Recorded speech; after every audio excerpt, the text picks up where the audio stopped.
millionaire walks into a dating show. Net worth? Over $30 million. But when he first steps on stage, the man says, "I'm an electrician from a third-tier small town. I make about $850 a month. Just bought myself a mobile home not too long ago. I'm here hoping to find a woman who knows how to take care of a home, someone who's down to earth, and hopefully a bit younger. Thank you." Before he even finishes his intro, bam, lights start going out all over the stage. One of the women raises an eyebrow and asks, "Sorry to be blunt, but how old are you? You look kind of mature. Or are you just naturally older? I mean, with what you're offering $850 a month, no savings, and you're asking for a young girl? Isn't that a little old bull chasing young grass?" The guy laughs casually. "Well, I'm not just looking old, I am 40. So yeah, not that young. But I don't think I'm asking for much. I've got a home, my looks aren't bad, and honestly, I've got thick skin. So I want someone younger. What's so wrong about that?" His answer leaves the women stunned. One jumps in, sarcasm dripping from her voice. "So just a house in some tiny town gives you this much confidence? You're 40, only just got a place of your own, and it's worth what? My purse today probably costs more than 3 months of your salary, and you're here looking for love? Maybe try looking in a mirror first. $850 a month, still paying off your house, tucked away in some no-name place, probably never even seen a big city. And yet you're promising a woman a better life? That's rich." Another woman smacks her buzzer and turns her light off. But the man doesn't flinch. "Sure, I've never lived in a big city. So what? Life's actually great where I'm from. And it's not like I haven't dated before. I've been married, actually. Didn't work out. Got a son who's about to start high school. And I take care of my 80-year-old mom." Then he drops another bomb. "I'd like my future wife to quit her job and stay home to look after my mom. I'd give her like $285 a month as an allowance." That line causes a collective gasp in the studio. One woman blurts out, stunned, "So not only are you older and divorced with a kid, who's almost in high school, by the way, you're out here looking for a young girl? Are you looking for a wife? A stepmom? Or a full-time caretaker for your mom? For less than $300 a month? This plan of yours? Wow." Another chimes in, visibly irritated. "Honestly, if I saw a guy like you on the street, I wouldn't even look twice. Life with you? Pure misery. And now you're asking for someone young? You're just wasting everyone's time here." Still, one level-headed woman asks, "Can I ask why you got divorced in the first place?" The man shrugs. "Not much to say. I like to have a drink, shoot the breeze. My ex didn't want me drinking at all. And she argued constantly. Arguing led to fights and well, it ended. I don't get it. I work all day, deal with crap on the job, and when I come home, I just want to relax with a drink. What's the big deal? It's not like I'm throwing back expensive liquor. Just give me a $2 bottle of cheap Baijiu and I'm good." But she insisted I quit. Just unreasonable if you ask me. No understanding of a man's stress. Even the host chuckles at this point. Guess it's true what they say, booze ruins lives. You literally drank your wife away.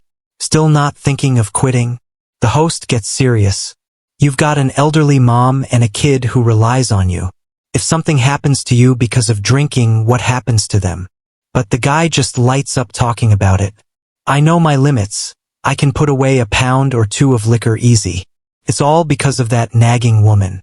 She thought I couldn't survive without her? Please." And with that, the whole room goes silent. The women weren't holding back anymore. If you seriously can't live without booze, why are you even here?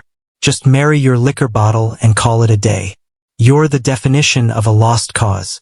You're 40 years old, no sense of responsibility, no ambition, no drive.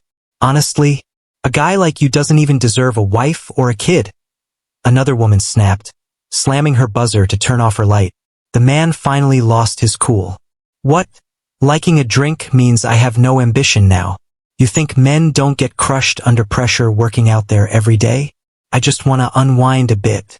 I come home exhausted, and you expect me to sit in silence. And let's be real, who's pushing us men so hard? You women, always asking for more. If you want a rich guy, go marry a trust fund baby and leave us regular folks alone. And it's not like I drink every day. Only when I finish an early shift or on my days off, just to hang with friends. You women are out shopping all day, buying stuff left and right. I don't say anything, do I? And it's not like I'm abusive or anything. So why don't I deserve to have a wife and kid? What happened to mutual respect? Trying to ease the tension, one woman asked, "You're already 40. Have you ever thought about switching careers?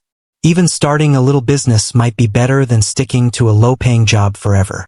But the man wasn't having it. Sounds easy when you say it. But look at me, what job can I switch to now? Compete with fresh college grads? You think I'd win? Get real. That's not how life works. Besides, even if my salary's low, life's cheap in my town.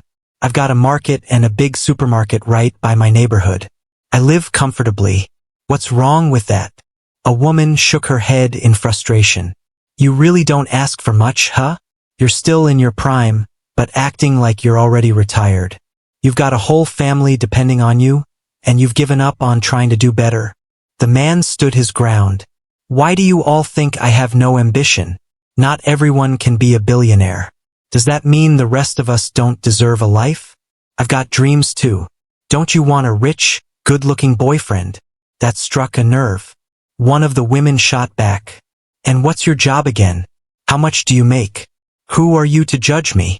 With her chin held high, she continued, I work in real estate rentals. If I work hard, I make great money. More importantly, I hustle. I fight for my future. You're just waiting for life to pass you by. At that point, the man had enough. All right, I've got nothing more to say to you. If you don't like me, just turn off your light and stop wasting my time. The woman turned red and snapped back. We're all out here working to better ourselves. But you're like a frog at the bottom of a well. Too stubborn to believe the world's bigger than what you see. You're just sitting around waiting to rot. Now the man was fuming. The host quickly jumped in, trying to wrap it up. All right, things are getting heated. There are still 2 women who haven't turned their lights off. Sir, any final requirements? The man calmly replied, I just hope my future partner will be respectful toward my mom. She's old now, can't help with raising kids. And if we do have a child, I'd prefer a daughter. Less trouble with inheritance that way. One woman couldn't hold back her sarcasm. Inheritance? What are you, a prince? Don't worry. Nobody's fighting over your tiny town paycheck. You want a woman to quit her job to raise kids while you're out drinking. I make 3 times your salary every month. And you think you're the catch? Any girl who chooses you must have lost her mind. Click. The last light went out. Just when everyone thought it was over. Plot twist. The man picked up the mic, looking a bit sheepish. Actually, I don't just have a little house to inherit. I own a company. My net worth's over $30 million. Why didn't I say so earlier? Because if I walked in here saying all that, even if I was a full-blown alcoholic, would any of you have turned your lights off? With that, he turned around and walked off the stage, cool as ever. The women, devastated, especially the last one to turn off her light. If only she'd held on a little longer, tolerated him just a bit more, she might have walked out with a multimillionaire husband. What a mischance.